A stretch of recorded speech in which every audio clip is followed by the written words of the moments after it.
So I'm fine if others have more of an alarmist tone. I don't necessarily know that that is wrong. In fact, I think for the right kind of person, that can be very motivating. That being said, there is some research that shows being a bit alarmist can also turn a lot of people off. You're listening to Damn the Absolute, a podcast about our relationship to ideas. Produced by Erraticus. Here's your host, Jeffrey Howard. Welcome, friends, philosophers, and fellow practitioners of ideas. This is episode 17 of Damn the Absolute. Debates about reversing climate change can be understood as a tension between two groups, wizards and prophets. According to Charles C. Mann, wizards are tech-optimists, those who believe that technology resolves more problems than it creates, that technology will save us from the climate crisis. It has advanced us this far, and it will continue doing so. Think of the innovations in alternative energy such as wind and solar power. On the other hand, prophets are more focused on how culture shapes our choices.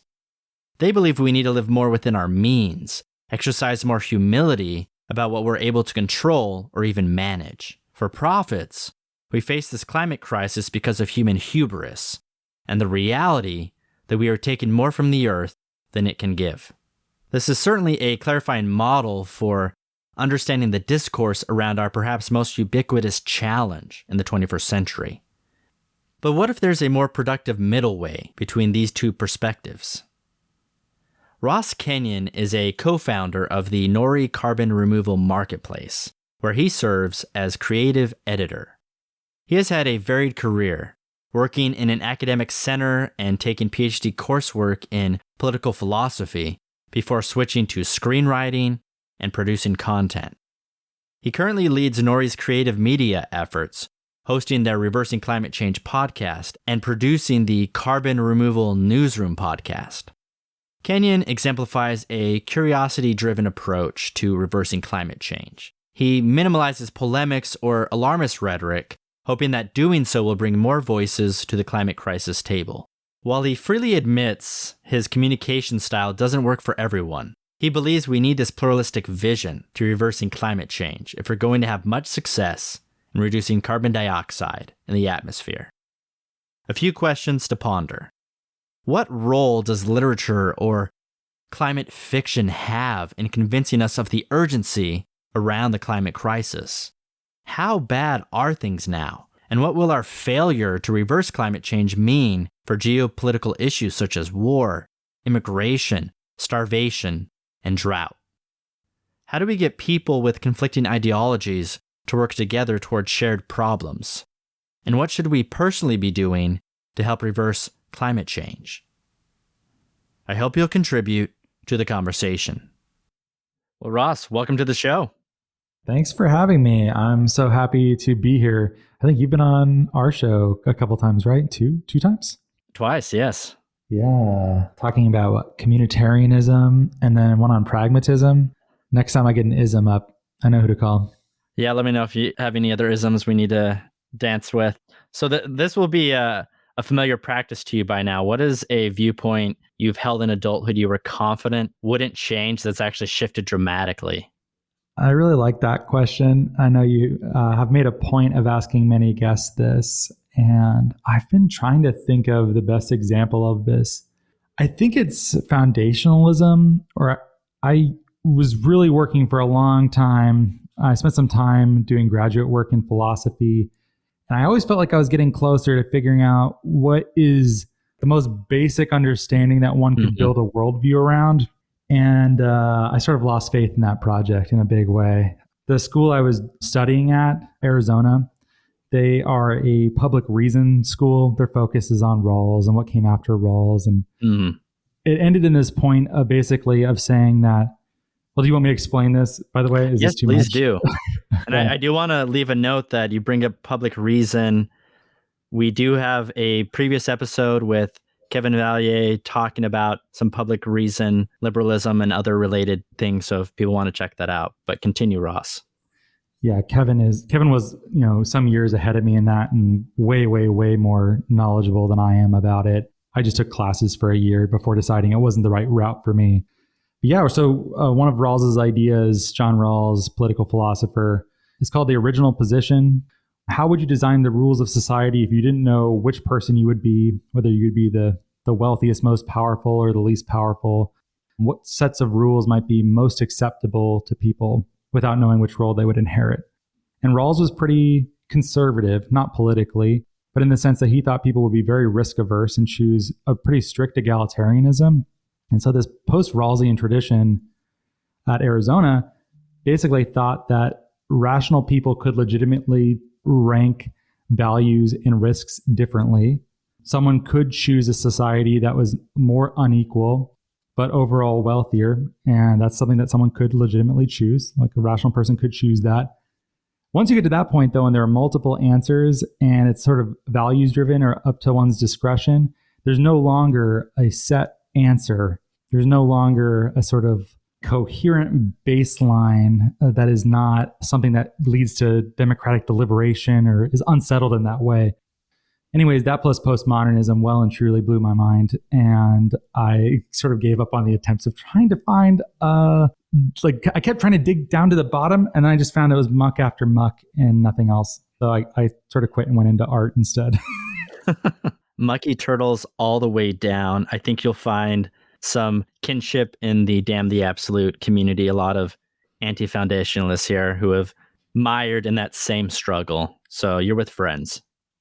I don't have anything better to replace it. I just sort of gave up. So I think pragmatism is one attempt to deal with this. I think you're farther along in dealing with it than I ever made it. John Dewey has a quote, one of my favorites, and that is in regards to a lot of philosophical problems. Many of them we don't solve, we just get over. You're obviously not over the problem of foundationalism, but maybe there will be a point in which you just get over it. I love that. That's such a great line. And I suspect it's true. It's maybe a little bit depressing in a way. Is it depressing or is it empowering or just true? I don't know. I don't want to backlead though. I feel like I'm a little bit of a backleader since I'm so used to asking questions. So I'm gonna zip it. Well, let's dive in to climate change, the climate crisis, the work you do with your company Nori. You are a host for the Reversing Climate Change podcast. So you spend a lot of time in this space, wrestling with these questions, interviewing a fascinating collection of guests and experts. I want to start here. What are the biggest changes you've seen in the past 5 years regarding how the general public talks about the climate crisis and environmentalism in general? Probably the biggest is how many entrepreneurs or aspiring entrepreneurs have sniffed out business opportunities within what is now called climate tech. A lot of people are trying to move from their jobs that are highly remunerative, but maybe not so satisfying, into something that they think is meaningful. So there's a lot of people who are moving software skills basically into climate change. There's also a lot of cool hardware projects happening too. But anyways, I think climate is emerging as almost a discrete employment sector. So that's been really fun to see. Also carbon removal when we started at Nori. So we focus primarily, or I should say exclusively, on pulling carbon dioxide out of the atmosphere and storing it and helping to build the financial infrastructure to make that possible. Carbon removal when we started nearly 4 years ago was a much smaller group. I feel like most of the people seriously devoted to carbon removal could fit inside of one medium-sized banquet hall. And now that is no longer the case. There was an IPCC report a couple years ago that said that without carbon removal, there's really not much of a chance to limit warming to 1.5 degrees Celsius. So I think that was a big moment where carbon removal had its sort of societal debut, coming down the marble staircase in its gown. God, what a terrible thing I just did. Horrible imagery. What is the unique bend in which you are trying to remove carbon from the atmosphere? What is the unique take or offering that Nori is attempting? We're a marketplace and we want to make it as scalable as possible to do this. One of the ways existing, or I should say legacy offset registries work, oftentimes they'll list opportunities to buy offsets as project-based. So sometimes you'll go on a website and you'll have to look through dozens, hundreds. I don't even know. I don't know what the top level is. Maybe there's even more than 1,000 on some of them. Probably not. But that's a huge amount of things to compare against. And I don't know that approach is particularly scalable. One of the risks, though, is that you simplify too far in trying to commoditize something. And you have all of these things that are not equivalent, that you're attempting to make fungible and exchangeable for one another. And you're losing track of the particular stuff that I know you obsess over because I listen to your show as well. But it's a bit of a trade-off scenario too. Like you want to be able to remove lots and lots of carbon dioxide from the atmosphere and store it. But if we do it on this sort of boutique kind of model, it's not going to work. So we're trying to find ways that we can simplify. I think we found some cool ways of doing so while not losing the things that are still really important. I could say more, but maybe I'll pause. And the most simple language of what Nori is doing is, at least in part, and I've participated in this in a very small way, is paying, for example, a farmer to sequester carbon to offset the carbon emissions that I put into the atmosphere. And they are incentivized to do that because I'm paying them. And they're farmers and they could be doing a lot of different things, but they primarily need to be making some money. And this is one way for them to make money. That's pretty good. That's a nice summation. We've started with farmers practicing regenerative agriculture. Nori's ultimately agnostic. And I started with that sort of abstract discussion of fungibility and commodities that we can come back to, but maybe it's simpler to start here. Farmers right now in what's called conventional agriculture, with air quotes, is oftentimes quite input intensive. It requires a lot of synthetic fertilizer and pesticide and tillage. All of these things are substitutes for the natural fertility of the soil, which has basically been worn out at this point. And so farmers in many cases and brands who buy from them would very much like them to switch over to practices that do not require synthetic fertilizer and tillage to the same extent. And regenerative agriculture is a way of building natural soil fertility so that you are no longer as reliant upon external inputs.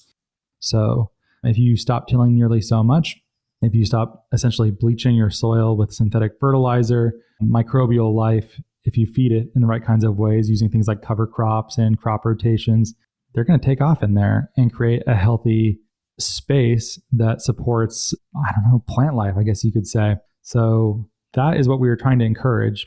But it's kind of hard for farmers to stop getting off of all those practices. Your productivity could drop. It's difficult. So helping to get them over that hump to build that natural fertility, I think, is really important. And that's one thing that we're trying to do. So to zoom out a little bit, I want you to paint a picture for us. What is the current state of the climate crisis? What are some metrics each of us should have our eyes on in helping or being able to understand what's going on? The ways that people explain this is always somewhat inscrutable. It doesn't map on neatly to anyone's experience. The idea of in a global average temperature change, like what does that mean for you? I have no idea. It doesn't sound like a lot either. If someone says climate change, they're trying to limit it to 1.5 degrees Celsius, which is still not great, above industrial revolution temperatures. You're like, what does that even mean? I don't know. A simpler way to talk about this is the parts per million of CO2 or CO2 equivalents in the atmosphere. Before the Industrial Revolution, we were at something like 250 parts per million. Right now, we're about 420 parts per million or thereabouts. I think some of the climate communications that we grew up with that are still very powerful are somewhat strange. Oftentimes, there's a focus on polar bears or charismatic species. But the stuff that keeps me up at night in the near future are things like, with climate change, weather patterns change. Some places will be more wet, some places will be more dry, and weather events could be more extreme in that way too. Increased flooding, increased droughts. That could lead to crop failures. Hungry people flood into cities, and that could lead to conflict. Syria, a decade ago and ongoing, is often portrayed as a climate crisis. I think immigrants going to countries not immediately affected in this way cause lots of in-group, out-group conflicts, leads to populist backlash, could lead to armed conflict. The various militaries around the world are preparing for what exactly a climate-changed global security model might look like. Stuff like that I find really, really frightening, beyond just the pure human toll of people having to leave their homes, dying in extreme weather events, stuff like that. I think that's really the geopolitics of it. Yeah. I think the geopolitics questions, at least for the layperson, aren't issues that most of us have been thinking about in regards to climate change in the last 5 to 10 years, but those are now becoming more and more. I think we noticed this with the recent presidential election, some debate questions and platforms related to some of these geopolitics that other people just didn't make the connection. Yeah, I think that's true. I'm sure we'll see a lot more of it too. More and more people are talking about climate change, and I think we're going to see a variety of new ways of talking about it to try to engage people. I think insofar as one is concerned about speaking with people who are maybe conservative or maybe not so concerned about climate change, I think the degree to which the US military is preparing for climate change and thinking about this is really fascinating. There's a ton of stuff happening on that front. There's a good book called All Hell Breaking Loose about the Pentagon's planning for climate change. There's a ton of work being done. The Arctic as a new theater of war. Resources will get exposed for the first time and be mineable. A lot of that is not totally clear who owns it. Russia has many icebreakers. The US, I think, only has one right now. There's going to be a lot of things like that. There's going to be crises that are going to lead to mass immigration. It's going to put stress on various countries. We're going to see some crazy stuff. So conservatives, though, if you don't want, it's such a strange way to frame it. If you don't want immigrants, needy people showing up on your door, you probably want to fix things before it gets to that point. I don't know that I like that framing, actually. It makes me feel kind of gross, but it's true. You're pointing to a bunch of ways that maybe for some people don't seem on the surface connected to climate change, but seem to be very clearly connected. What are some other aspects of society or maybe even disciplines or professions that are intersect with climate change that should be talking about climate change but are not? I don't know. We're both weird humanities guys, right? Like, we're not scientists. I think there's a lot of room for engagement. I think there's a lot to do merely on communicating this, and there's a lot of work that can be done just talking about this, essentially. I like when artists do things. I like literature. I like film. Other disciplines, though, many of the people I work with are geographers. They're pretty active. Obviously, people in the hard sciences. There's a lot of work being done on governance and political science, too. Like one of the proposals for a future where we do not get a handle on the parts per million in the atmosphere is that either the world as a whole or a country or a set of countries or even private entities release reflective materials into the atmosphere that bounce sunlight off of the planet. Doesn't do much to deacidify the ocean or things like that, which are also concerning, but it does maybe prevent immediate like heat problems, drought, climate change. But anyways, the governance of that is who gets to decide when it's time to do that? What if we get to a point where we absolutely must, or something even worse will happen? Some people don't even believe that framing is correct, by the way. But that's a hard political question beyond the science. I know social scientists are working on stuff like that too. Speaking of framing, in the environmentalism space, there's one model of conversation about approaches to solving the climate change, and that's wizards and prophets, which are basically tech optimists and on one hand, and then environmentalists kind of on the other. Could you say a little bit more about these two different views? And I'm curious to know where you feel like you fall among these two worldviews. Yeah, wizards and prophets, I find this to be a very useful framing. Charles C. Mann, who wrote 1491 and 1493, he's been on our podcast before. I really like his work, but he wrote a book called The Wizard and the Prophet. And wizards are people who think technology will save us. It will solve problems faster than it creates problems. And prophets do not buy that for one hot second. They think that technology creates more problems than anything, that we need to cut back our desires, to retreat, to live within our means. That sort of understanding of how humans should exist. So I like thinkers from both of those traditions too. I think if you are primarily a wizard, you got to have a little bit of prophet in the mix too, because wizards sometimes get really dreamy and they think that everything's going to be solid and there'll be no problems. There's a version of being a wizard that is really annoying that you should not be. But prophets also can be quite annoying as well. They think that we should, I don't know, not do hardly anything. They're not very ambitious. I always think of prophets as wanting to live in Hobbiton, which is a fine place to want to reside. I have a lot of sympathy for that too. Many of the writers that you and I like a lot are prophets. For whatever reason, prophets are better writers, I think, in many cases. They own the nostalgia genre, like Wendell Berry, Paul Kingsnorth, I don't know, Aldo Leopold, Robin Wall Kimmerer, people like that. I find, whereas if I'm trying to think of a really good wizards, I guess Steven Pinker is probably one. Matt Ridley, Ramez. I don't know. I find, but those books always strike me as somewhat more instrumental. I don't know. Do you understand / agree with what I'm saying? I think the framing sets up a dichotomy that is clarifying and helpful to a certain point. And then as you were suggesting, if we become too, dare I say, absolute about one or the other, we close out other possibilities, that there's things that each camp needs to learn from, and that there's probably a fantastic middle way that is sometimes prophetic and sometimes wizardly. Yeah, I think that's true. And I think this lesson should be applied broadly. I think I originally got this from John Stuart Mill in On Liberty. He has a line about how there's always a party of progress and a party of order.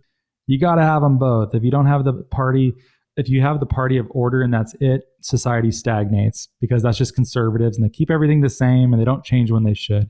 If you have the party of progress, that's when the guillotines start coming out. They have no one to check them and they try to redesign everything and it falls apart in a very bad way. When you have them together, ideally it works very well and prevents really bad things from happening. I always say that. I love that model. When I see it in operation in the real world, it doesn't seem like it's working that well, but I love the idea. I'm very sympathetic to that. I think it's a powerful model, but I do struggle to see how well or how much it manifests right now looking at our current cultural or political moment. But I think it's something that needs to be amplified a bit. And maybe it will become more practice if it's amplified more, or maybe it's just a broken model. I don't know. It's hard to know too, since there's no counterfactual we can point to and say, aha, look at this future or this past where there's no conservatives in the country, and see how it all works perfectly / led to Mad Max within 3 weeks. There's no way you can do it. So I don't know. I think that's sensible though. Yeah. To channel the wizards for a moment, which admittedly on Damn the Absolute, we've probably had some more prophets on the show recently. What are some technologies that give you the most hope or optimism that we'll be able to tackle climate change?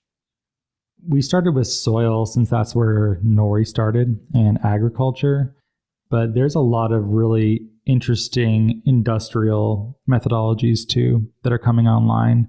People are trying to figure out how to remove CO2 from the air and mineralize it, turn it into materials that can be used to build buildings, into consumer products, pump it underground and store it, almost like we pulled oil and gas out of the ground, run the process in reverse and put it back down there. So there's a lot of really interesting technology going on like that.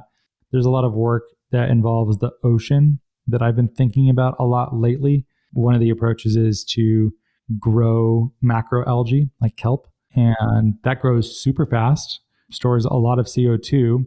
And if you sink it deep enough in the ocean, the way that the ocean's currents work means that if it's down there deep enough, it's probably not going to enter into the carbon cycle for a long time. So it's effectively sequestered. There's also approaches like taking certain types of minerals and either spreading them out on the land surface or in the water. And it's called enhanced weathering. So weathering has been involved in the climatic processes of the planet for a long time. When you expose certain kinds of rocks to the air, it reacts to ambient air and stores CO2. So what if we mined those rocks and put them in various places, and it can either pull CO2 out of the ocean or the atmosphere. So that's kind of a funky, cool approach that people are thinking about right now. There's a lot though. There's stuff coming out seemingly every week or every couple of weeks. I'm like, oh, new way of doing something. It's exciting. Those all sound phenomenal. On the other hand, what are some technologies that some people are really hot on that you're skeptical, or you think people need to dampen their enthusiasm a little bit? I try not to do too much of that.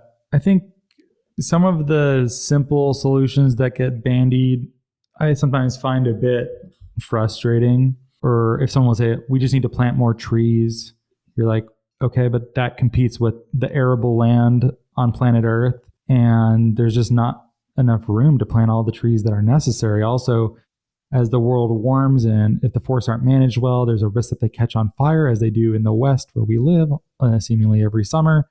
Looking forward to that this year. There's a long running fight in carbon removal. Do I want to frame it as a fight? There's a disagreement, basically. There are people who like industrial methodologies, and they say there's research that shows to some degree, as the world warms over the next coming decades, that the ecosphere will be less able to retain carbon.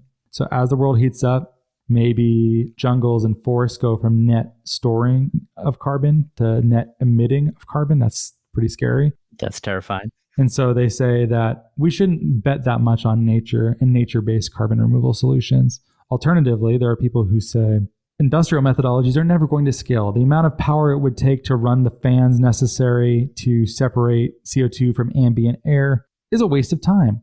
We're never going to have that much electricity. This is a false solution, and it is at risk of being co-opted by fossil fuel interests. So we should not pursue this at all. I'm sort of mixing a couple of things in here, but I tend to be pretty supportive overall. It's too soon to know which of these technologies is going to work best and at which timescales. So Nori tries to be somewhat above that fray and be a booster of the industry so long as ethical and credible. That's what we try to do. So I don't want to say too many bad things about others. I mostly try to look for the upside and be collaborative because it's so early. Carbon removal is pretty new, and we need a lot of these shots on goal. I view Nori as a very wizardly group, but you yourself are someone who has a lot of affinity to the more prophetic tradition. What is the appeal for you of having prophets in the environmentalism and climate change space? What's the draw there? I think they're a great check. The caricature that wizards run the risk of becoming is this finance tech bro who comes into the climate space thinking that money will solve everything. And you don't want to be that. That's bad. I think people like Wendell Berry and others that get me to zoom in and focus on... Did you ever watch I Heart Huckabees? I did not. I really love that movie. It stuck with me for such a long time. There's a lot of great prophetic sentiments in it, but it's also prophetic but mocking of itself, very self-aware. If you haven't seen it, this is not going to make as much sense. But you have this, Jason Schwartzman plays this prophet character who runs a small environmental nonprofit and is trying to save open space. And so the movie opens with him celebrating and reading a poem about their work. And he just saved like 4 square feet, and it's just a big rock. He has this poem that's like, nobody sits like this rock sits. The rock just sits and is. And you're like, that's a great prophetic statement, right? It just is. I like reading things like Wendell Berry or Robin Wall Kimmerer or Mary Oliver or people like that. That reminds me to, pick a flower and look at it and admire it, or just be outside and think about how great it feels when the sun hits your body. And those basic biophilic experiences I find really important for grounding something that can be as abstract as where we started with a commoditized carbon removal marketplace. I think if you need to have some of that awareness of the risks of being overly technological, of being overly prescriptive, of being hubristic. Prophets love to mock human hubris. That is what they are made to do. It is what they are best at. So it's good to be reminded of how little you know, how big nature is, how stupid all of your plans are, and how important it is to check that and to be humble. And so maybe that's a good reminder. I'm not sure I even had an answer for that until I started trying to articulate it, but I think I like that. I think I might use that in the future. There's another framing beside the wizards and prophets, and that's there's often this private versus public division. What are some governmental policies that you think show a lot of great promise for our efforts to reverse climate change? There's a lot. I'm not sure I have anything specific that I could point to and say, House Bill 772, this is the one-stop shop for all things carbon removal. I think there's some interesting work that's being done. I think basic research is still really important. I think that's also one of those things that even Tyler Cowen has mentioned, that libertarians should be pretty cool overall with basic research, or things like the CDC. Like, this is not an overt threat to liberty. It's one of those things that may not be provided in the right way by the market. So I think that's a fine thing to do. I think there's some real risks with certain types of carbon and climate policy. One of my colleagues and co-founders of Nori, she is very supportive of policies that are performance standards, like how they got lead out of gasoline, which is by telling gas companies, basically, you need to get X% of the lead out of your gasoline every year. We don't care how you do it. Figure it out. We want that met every year. And I think that could be a way to do it with carbon, but I don't know. I worry too, carbon taxes could be regressive. So then people try to do the fee and dividend. Could you elaborate on that for those of us who are not familiar? What does that look like? So a carbon tax in general would just be like for every ton of CO2 emitted based upon your purchases or how much gas you consume, you would pay a certain amount of tax. But that runs the risk of being really regressive, right? Demand for energy is relatively inelastic. For instance, if you have to commute to your job, you're going to pay the gas no matter what it costs. So who does that hit the hardest, right? The people least able to pay for it. That doesn't strike anyone as fair, and nor should it. So one of the proposed solutions for this is a form of refund. So if you're under a certain amount of income, this would come as a tax credit for you. So that gets proposed often. I think there's some risks of getting government hooked on various types of like sin taxes, because I'm like, do they actually want people to stop smoking cigarettes? I don't know. they like probably like getting, like, if you're in New York City, you probably like getting that nice big healthy amount of tax. Anyways, though, I think some of these simpler things are good. I think even just basic research and supporting, I mean, that's one of the reasons why solar panels are so cheap right now. Solar panels had quite a lot of money pumped in from the US, and also Germany is quite famous for this too, of supporting the development of that technology. And solar is now cheaper than, I think, essentially anything else for many places, which is exciting. It's no longer a political fight when it's just cheaper than the alternative. And I think that's a really big win when that happens. Hello friends, Jeffrey here. Please go ahead, take a quick moment to click that subscribe button and rate us. It really helps us to further grow the community around Damn the Absolute. Enjoy the rest of the episode. You're a communications guy. You run your own podcast. You're thinking all the time about how you can communicate with others about the climate change crisis. What are some of the most diplomatic ways you found to convince or persuade others to be a little bit more urgent about addressing climate change? I don't know.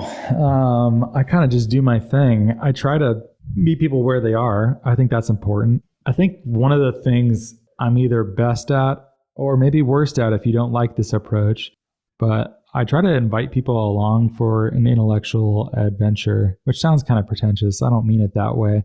I just try to stay really curious. In fact, I feel kind of weird being on a show like this. I had to give a presentation recently, and I don't think I did a very good job because I don't know that I have a lot of answers. I think I'm pretty good at asking questions and facilitating discussions about ideas. But if I have to solve the world's problems and tell you this is exactly how to think about it and do it, I don't know that I shine in the same kind of way.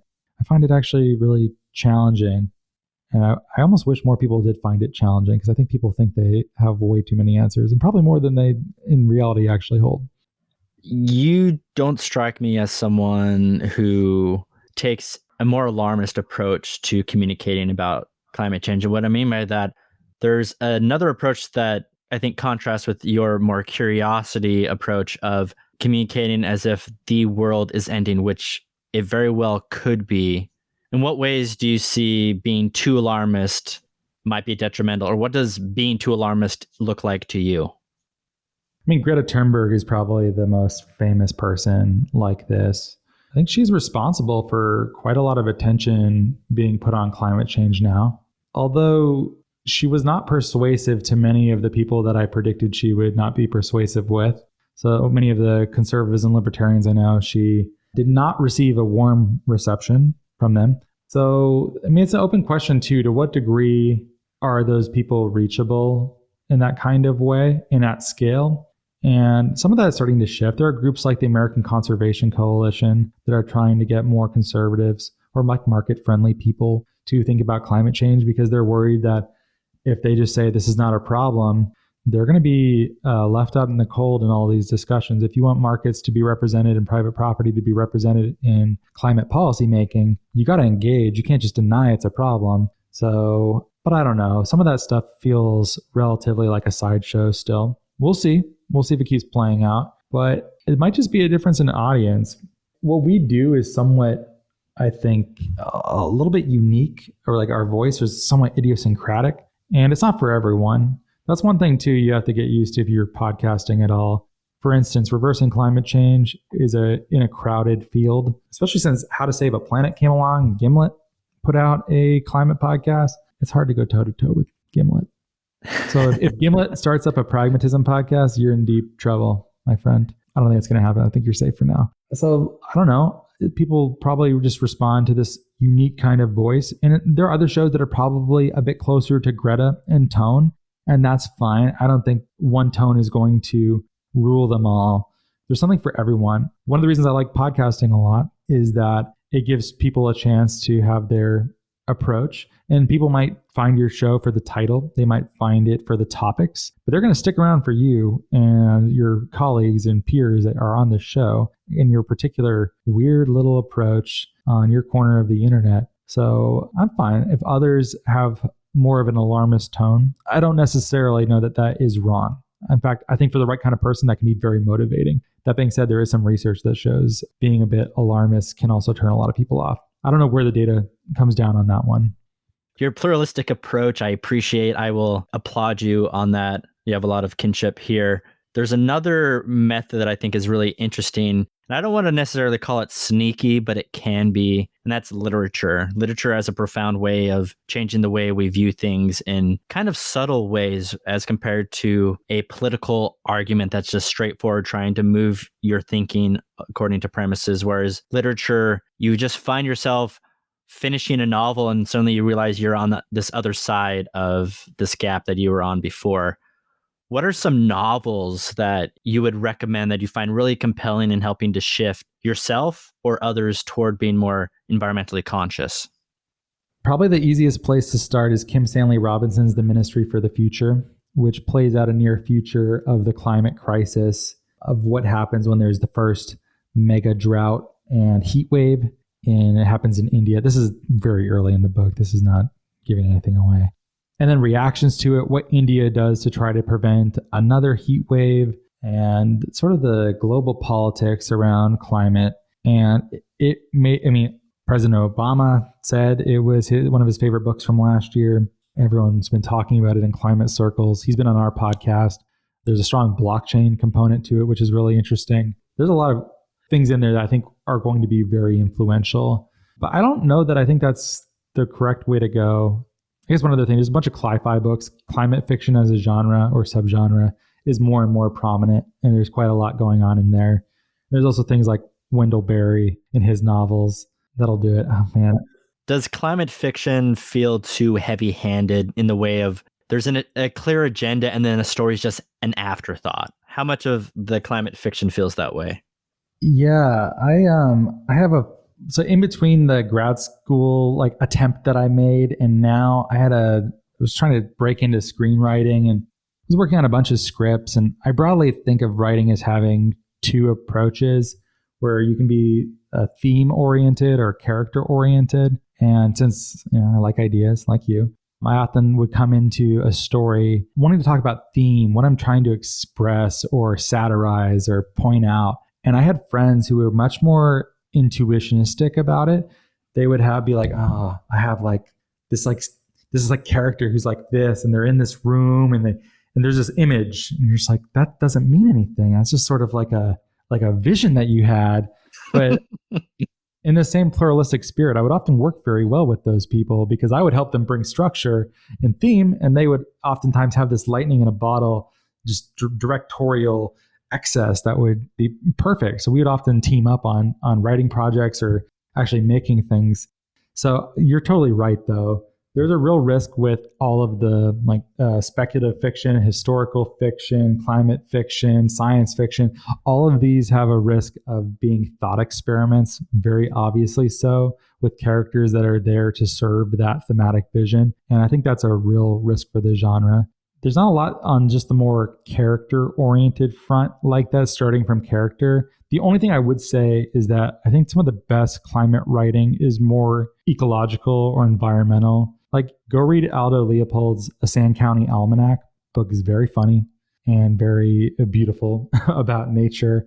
Or read some Mary Oliver poems, something like that. Robin Wall Kimmerer's Braiding Sweetgrass is also really a fantastic book that's very imagistic, very, I don't know, it just makes you appreciate the small little biophilic moments of being in the yard, feeling the breeze, looking at, if you just like zoom in on your grass or something, or like look inside of a tree and see all the life happening there.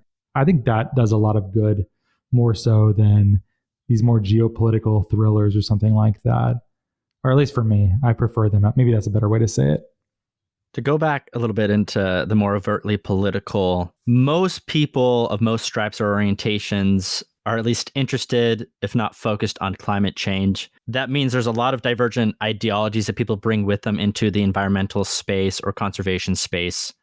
How do you navigate these divergent ideologies and get people to work together? How do you build coalitions or campaigns when people may agree on climate change as an issue, but they even disagree on which approaches are likely to work? And then they bring with them all the other disagreements they have on other economic and social policies. I don't know. I'm not sure that I've fully cracked this one. I think pluralism is really all that I've got. Pluralism and curiosity, maybe. And there's a St. Francis of Assisi quote that I've always enjoyed, which is, spread the gospel wherever you go, use words if necessary. And I think just trying to model those behaviors and making this a fun, open-ended intellectual adventure is a way that I know how to do it. And it appeals to some people. To some people, though, if they listen to the show that I work on, they might think that I am overly charitable, that I should be less curious and have more answers, that I am waffling. I don't know. People are usually nicer than that, but I'm open to those charges. So I think if there are people who are skeptical of climate change, I think someone like what I'm doing is a lot less threatening. It at least invites them into a discussion. Many of these questions are endlessly fascinating too. I feel really lucky to work in a space like this. So I had that, trying out grad school for a year, screenwriting. I see my interest in ideas with a strong sense of continuity between all of these career choices.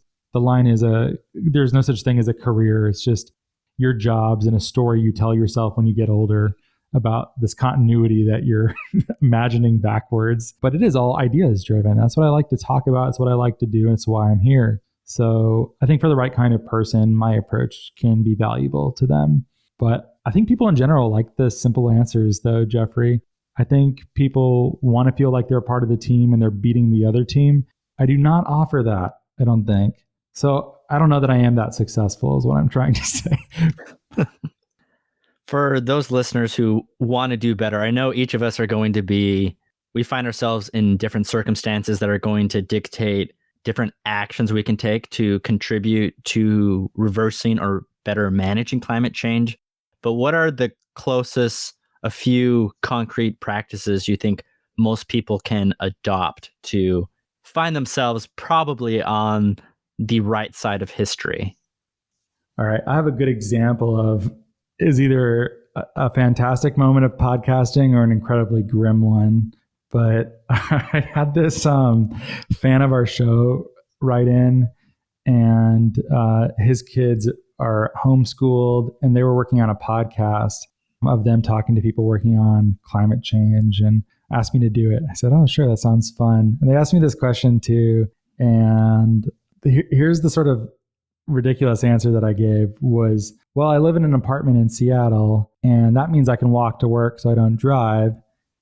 But my living in that apartment, given that the city doesn't build more apartments, just meant that someone else had to live farther away from their work to compensate for one less room being available on the market. So I'm not sure that I did anything.